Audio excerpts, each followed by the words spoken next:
Okay, looking at the wiring harness coming off the engine on the passenger side is the connectors that go into the PCM. Also, coming off the engine, the one long one on the passenger side would be going to the alternator and AC if you had that. The other long one that we have is coming off the back, going down to the trans, and those are the oxygen sensors and the trans sensors. There's a connector, of course, for the distributor, and connector for oil pressure and water temp. Excuse me, pardon the bird. The fuel injectors are numbered. They have little labels. These are 8, 6, 4, and 2 on this side. On the other side are correspondingly 1, 3, 5, and 7. Okay, there's also this connector. I don't remember what this is already, and it's marked M. The black connectors, straps, they're all the same kind of flat straps. Those are the grounds. So those are easy. And then the one big connector coming off of the driver's side goes up to what would be the fuse box, and also the negative ground for the battery, and then the ground to the chassis, and the corresponding one to the positive that's going over to the alternator and down to the starter on the other side. Now, the thing I just noticed or thought about was all of that wiring, pretty much the whole engine thing, comes into this. And while this isn't the bulkhead connector, it is a very, manageable connector. And this plugs into the big fuse box. Now, since we know what the fuse box fuses are, once we pin this out with the colors and pins, we can actually just use this and or wet the fuse box, but getting rid of all of the other things that the Scout will be controlling, the lights and such. Okay, that's it for now as far as the wiring. I'm going to pull this off, yank these off.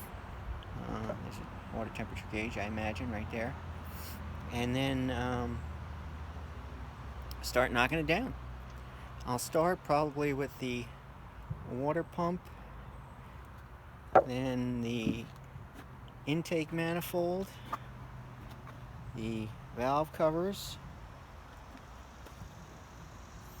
and then the heads.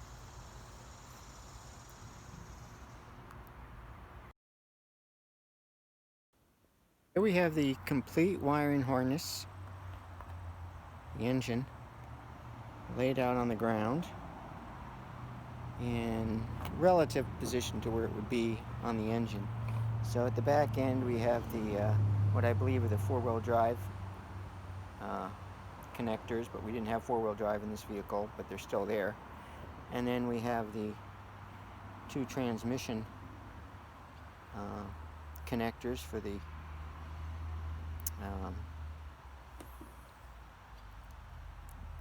why am I doing all this? Two connectors for the, not the throttle body, the servo mechanisms. And then we have the connectors for the O2 sensors, the crank sensor. Don't remember what that one is. That might be an O2 sensor too as well. And then you come down the one side, this would be the driver's side. We have the connectors for the fuel injection, and if I go over to, so this would be running across the back of the engine. Go to this side, and here's the fuel injectors, connectors for the fuel injection there, and that one I believe is water temperature or oil pressure, one of those. Also on the driver's side, you have the main connector that goes into the fuse, bottom of the fuse panel, and getting all these pins and knowing all the wires. And then you have the ground connector and wire color coding. This is technically really all you need to run the engine and the transmission